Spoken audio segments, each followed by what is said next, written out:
दोस्तों, अगर आपने भी अपने घर में एसी लगवा रखा है या लगाने का प्लान कर रहे हैं और आपको समझ नहीं आ रहा है कि कैसे एमसीबी और वोल्टेज स्टेबलाइजर को इंस्टॉल किया जाता है, तो आपको वीडियो पूरा हेल्प करेगा। आज के वीडियो में आपको मैं स्टेप बाय स्टेप बताऊंगा कि पहले एमसीबी को कैसे इंस्टॉल करें और उसके बाद ये जो आपका वोल्टेज स्टेबलाइजर होता है इसको कैसे एसी के साथ दिखाया जाता है। अभी तक आपने हमारे चैनल को सब्सक्राइब नहीं किया है तो प्लीज हमारे चैनल को सब्सक्राइब कर लीजिए ताकि आपको ऐसे लेटेस्ट वीडियोस मिलते रहे। सबसे पहले एमसीबी की बात करें तो आप देखेंगे ये है हेवल्स के एंड से आने वाली एमसीबी जो है 32 एम्पेयर की। अगर आप यहाँ पे देखें तो पहले मैं इसको लगाऊंगा। उसका जो इसकी वायरिंग के कनेक्शन होते हैं वो आपके जाते हैं वोल्टेज स्टेबलाइजर में, और वोल्टेज स्टेबलाइजर से जो कनेक्शन है वो जाते हैं आपके एसी में। अब चाहे आपका एसी हो विंडो या स्प्लिट, दोनों केसेस में सेम ही तरीके से कनेक्शन होते हैं जो आपको मैं अभी करके दिखाने वाला हूँ। तो मेरे केस में जो है मेरा है स्प्लिट एसी वर्लपूल का। अब उसमें कैसे कनेक्शन करूंगा वो आपको मैं पूरे स्टेप बताऊंगा। अगर आपको कोई भी आइडिया नहीं है कि कैसे कनेक्शन किए जाते हैं तो उस केस में आप बाहर से इलेक्ट्रीशियन को बुला के करवा सकते हैं। बट अगर आप थोड़ा बहुत भी नॉलेज रखते हैं और आपके घर में थोड़े बहुत भी इंस्ट्रूमेंट्स हैं तो आप खुद भी ये कनेक्शंस कर सकते हैं। तो खुद कनेक्शन करने के लिए आपके सारे इंस्ट्रूमेंट होने चाहिए, जिसमें से ये सैलो टेप और टेस्टर बहुत ही इंपॉर्टेंट है। आप अपने घर में पहले चेक कर लीजिए तभी आप सेल्फ कनेक्शन करने का सोचें। अगर ये इंस्ट्रूमेंट आपके घर में नहीं है तो आप खुद कनेक्शन मत करें। तो जैसे मैंने आपको बताया था, आप देख सकते हैं यह है स्प्लिट एसी वर्लपूल का, और ऊपर जो आप वायरिंग देख रहे हैं ये एसी से निकल रही है, और जो ऊपर आप दो होल्स देख रहे हैं यहाँ पे मैं लगाने वाला हूँ अपना स्टेबलाइजर जो आपको मैंने लिफ्ट गार्ड का दिखाया था। और अगर आप नीचे की साइड देखेंगे तो नीचे की साइड अगर आपको मैं पास से दिखाऊं तो यहाँ पे मैंने पहले ही दो होल बना के रख लिए हैं। यहाँ पे मेरे लगे कि एमसीबी, और इसका कनेक्शन जो है वो नीचे जाएगा इस बिजली के बोर्ड में। तो ये आपको मैं पूरा कनेक्शन करके बताऊंगा कि अगर आप खुद भी करने का सोच रहे हैं तो ये वाला कनेक्शन आप खुद कैसे कर सकते हैं। तो इसको खोलने के बाद आप देखेंगे आपके यहाँ से दो सेक्शंस हैं, मतलब दो कनेक्टर यहाँ पे जाएंगे तार आपकी, और दो यहाँ से निकलेंगी। तो इसका लॉजिक ये होता है कि जो आपकी जो इनपुट है वो नीचे की साइड से आती है, जो आप यहाँ पे हैवेल्स देख पा रहे हैं ब्रांडिंग, यहाँ से आपकी इनपुट जाएगी और यहाँ से आपकी आउटपुट निकलेगी। तो आप यहाँ पे डालेंगे अपनी लाइव और न्यूट्रल वाली वायर। वैसे आप टॉप से जो भी आपके एसी के लिए या स्टेबलाइजर के लिए दो तारें निकली है वो यहाँ से निकलेंगी दोनों। तो सबसे पहले मैं करूंगा क्या कि इस वाले को जो बैक था आपको मैंने जो दिखाया था वॉल पे जहां पे मैं इसको लगाने वाला हूँ एमसीबी को, इसको बैक साइड में फिक्स कर देते हैं। और उसके बाद आपकी जो यहाँ पे लाइव और न्यूट्रल की वायर है उसको मैं बिजली के बोर्ड से लाऊंगा और यहाँ पे कनेक्ट करूंगा। अब बहुत सारे दोस्तों को डाउट हो सकता है कि अर्थिंग की वायर के लिए तो यहाँ पे कोई होल ही नहीं है। तो आपके केस में अगर बिजली के बोर्ड से अर्थिंग की केबल आ रही है और आपके स्टेबलाइजर में भी अर्थिंग की केबल है और आपके एसी में भी अर्थिंग की केबल है, तो उस केस में आप तीसरी वायर जो अर्थिंग होती है उसको बाईपास करके यहाँ से निकाल सकते हैं। मतलब अगर आप यहाँ पे छेद देखें तो यहाँ से आप लाइव न्यूट्रल डालें और जो अर्थिंग की तार होती है उसको भी यहाँ से पास करा के निकाल सकते हैं, क्योंकि यहाँ पे आपकी बस न्यूट्रल और लाइव वायर ही लगती है। तो आपकी अगर अर्थिंग की वायर आ रही है तो आप उसको यहाँ से बाईपास करते हुए यहाँ से निकाल सकते हैं और वो स्टेबलाइजर में कनेक्ट कर सकते हैं।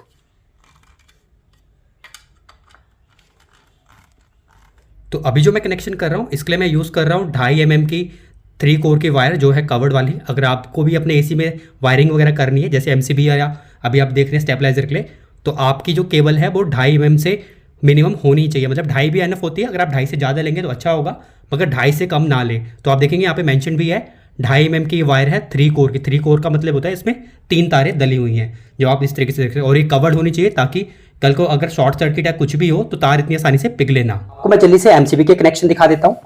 तो अगर मैं इसको थोड़ा सा पुश करूँ तो ये जो नीचे से आ रही है ये मेरे बिजली के बोर्ड से तार आ रही है, और इसकी लाइव और न्यूट्रल को यहाँ पे मैंने लगा दिया एमसीबी पे जो आप देख भी पाए। और जैसे अर्थिंग की तार थी इसको मैंने यहाँ से बाईपास करके जो ऊपर स्टेबलाइजर में तार जा रही है उससे जोड़ दिया। तो आप देखेंगे यहाँ पे प्रॉपर टेप वगैरह लगा दी है, और वैसे जो स्टेबलाइजर की लाइव और न्यूट्रल थी उसको भी यहाँ पे मैंने कनेक्ट कर दिया है। तो जो दो तारें नीचे से आई और दो तारें यहाँ से ऊपर जा रही है, और जो अर्थिंग की तार है उसको बाईपास करके मैंने इस तरीके से कनेक्ट कर दिया है। एमसीबी बॉक्स को मैंने बंद कर दिया है। अब चलिए ऊपर के स्टेबलाइजर वाले कनेक्शन करते हैं। अब स्टेबलाइजर के कनेक्शन करते हैं। तो जो आपको मैंने तार बताया था एमसीबी से ऊपर जा रही थी स्टेबलाइजर के लिए, वो ये तार है, और ये है मेरी स्टेबलाइजर की केबल जिससे स्टेबलाइजर को पावर सप्लाई मिलेगी। और जो यहाँ वाला सेक्शन देख रहे हैं ये वाला, यहाँ पे जो आपको अभी मैं खोल के दिखाऊंगा, यहाँ पे आपके लगेगी एसी की तार। तो एमसीबी से 3 तारें आ रही हैं, ये मेरी है स्टेबलाइजर की 3 तारें। इनको आपस में जोड़ देता हूँ अगेन, लाइव से लाइव, न्यूट्रल से न्यूट्रल और अर्थ से अर्थ को मैंने वायर के कनेक्शन कर दिए और यहाँ पे प्रॉपर टेपिंग कर दी है। जब भी आप भी खुद कनेक्शन कर रहे हैं तो प्रॉपर टेपिंग करें, क्योंकि होता क्या है जब आपका एसी 4 या 5 घंटे लगातार चलता है तो उस केस में आपके जो वायरिंग है वो हीट होना स्टार्ट हो जाती है। तो अगर आपने प्रॉपर टेपिंग नहीं की होगी तो हो सकता है आपकी जो तारें हैं वो पिघलना स्टार्ट हो जाए। अब स्टेबलाइजर के कनेक्शन के बाद मैं स्टेबलाइजर को ऊपर जहाँ पे आपको मैंने बताया था वहाँ पे लगा दूंगा, और जो एसी के जो आप तारें देख पा रहे हैं, जो आपको सामने 3 तारें दिख रही हैं जो एसी से आ रही हैं, उसको स्टेबलाइजर में कनेक्ट कर दूंगा। एसी की वायर के कनेक्शन भी मैंने यहाँ पे कर दिए हैं। अगर आपको दिखाऊँ तो एसी की जो वायर आ रही है तो आप यहाँ पे देख सकते हैं लाइव से लाइव, न्यूट्रल से न्यूट्रल और अर्थ से अर्थ वाली केबल को मैंने यहाँ से कनेक्ट कर दिया है। अब जल्दी से इसकी कैप लगा के मैं वॉल पे क्लिप्स लगा देता हूँ ताकि जो तारें लटक रही हैं वो सारी लटकना बंद हो जाए। तो सारी वायरिंग को मैंने क्लिप कर दिया है। अगर आप ऊपर से देखना स्टार्ट करें तो इसको मैं डोर के पीछे से कवर करता आ गया हूँ, और जैसे मैंने आपको बताया था मैंने MCB को भी पूरा टाइट करके लगा दिया और नीचे तक क्लिपिंग कर दिया है। अब लास्ट स्टेप जो रहता है वो इस बिजली के बोर्ड में कनेक्शन देने का रहता है। तो ये सबसे केयरफुल वाला स्टेप है। इस स्टेप में आपको करना क्या होता है, आप अपने पूरे घर की लाइटों को ऑफ कर दें मेन पावर सप्लाई से। तो मैंने घर की लाइट को गिरा दिया है और जो MCB से नीचे की तरफ तार आ रही थी जो बिजली के बोर्ड में जानी थी उसको मैंने इस तरीके से अंदर से पास करा दिया है और ये मेरी तीनों तारें आ गई हैं। अगर मेरे केस में आप देखें तो बिजली के बोर्ड के अंदर ग्राउंड की तार नहीं है, तो उस केस में जो मैंने बाईपास करके ग्राउंड वाली तार बनाई थी उसको मैं एज इट इज सभी के लिए छोड़ दूंगा। कल को हम इसमें अगर ग्राउंड वगैरह कुछ कराएंगे तो मैं यहाँ पे कनेक्ट कर दूंगा। तो आपको कोई घबराने की जरूरत नहीं है। अगर आपके केस में भी कोई ग्राउंड वायर नहीं है तो आप उसको स्किप कर सकते हैं। तो ये मेरी लाइव और न्यूट्रल तार आ रही है और ये मेरे बिजली के बोर्ड की तारें जो आ रही थी।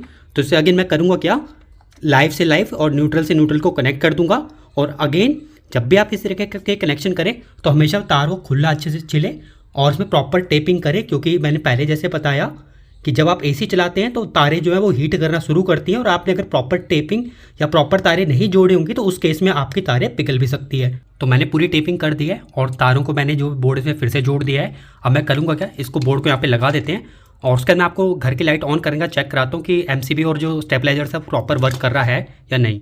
तो सारी फिटिंग हो गई है, आपको एक बार मैं दिखा देता हूँ। तो ये बिजली के बोर्ड से जो तार है वो जा रही है मेरे MCB पे और MCB से जो तार है वो निकल के जा रही है मेरे स्टेबलाइजर पे, जो आपको मैं ऊपर दिखा रहा हूँ। और स्टेबलाइजर से तार निकल के जा रही है यहाँ पे AC पे। अब मैं आपको एक बार चेक करा देता हूँ। तो इसको ऑन करते हैं MCB को। तो आप देखेंगे यहाँ पे एक आपको टिक की आवाज़ आई होगी और यहाँ पे स्टेबलाइजर भी ऑन हो गया और AC ऑन हो चुका है। अब एक बार इसको मैं ऑफ़ करता हूँ। डायरेक्ट ऑफ करना नहीं चाहिए बट आपको मैं दिखाने के लिए एक बार ऑफ कर देता हूँ। तो आप देखेंगे यहाँ से ऑन ऑफ भी प्रॉपर वर्क कर रहा है और मेरा स्टेबलाइजर भी ऑफ हो गया और मेरा AC भी ऑफ हो गया है। दोस्तों अगर आपके इनमें फिर भी कोई डाउट है तो आप कमेंट सेक्शन में जाके क्वेश्चन करके पूछ सकते हैं, उसका जरूर रिप्लाई करेंगे। अगर आपको दोस्तों वीडियो इन्फॉर्मेटिव लगा है तो प्लीज़ वीडियो को लाइक कीजिएगा, चैनल को सब्सक्राइब जरूर कीजिएगा।